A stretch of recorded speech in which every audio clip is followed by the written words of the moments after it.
अध्यक्ष महोदय, पुरवणी मागणीवर बोलताना भाग क्रमांक 222 अध्यक्ष महोदय, नंदुरबार जिल्ह्यामध्ये जे रुग्णवाहिका 14 आहे, 14 पैकी 11 रुग्णवाहिका बंद आहे आणि माझा जो मतदारसंघ आहे धडगाव अक्कलकोवामध्ये अतिदुर्गम भाग आहे।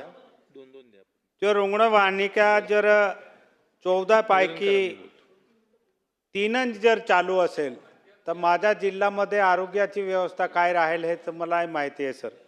म्हणून माझे आरोग्य मंत्रीला आहे आणि अध्यक्ष महोदय तुम्हालाही विनंती आहे का ताबडतोब माझ्या या नंदुरबार जिल्ह्यामध्ये धडगाव अक्कलकोवामध्ये जे रुग्णवाहिका जे आज बंद आहे ते ताबडतोब खरेदी करून नवीन देण्यात यावे। दुसरं 2022-23 मध्ये तेव्हापासून माझ्या या धडगाव अक्कलकोवामध्ये जिल्हा उपरुग्णालय ते काकडदा असेल, मोलगी असेल, अक्कलकोवा असेल, त्याच्या तालुका रुग्णालय खापर पिंपळखुटा हे मी वारंवार मागणी करत आहे। माझे अध्यक्ष महोदय जे तरतूद केली असेल त्याच्यामध्ये आजपर्यंत आमच्या धडगाव अक्कलकोवामध्ये जिल्हा उपरुग्णालय नाही आणि अतिदुर्गम भाग असल्या कारणाने जर तिथे 100 काठाचे जर जिल्हा उपरुग्णालय मुलगी अक्कलकोवा आणि काकडदाला करून दिलं तर आमच्या भागातलं आरोग्याचे प्रश्न सुटेल।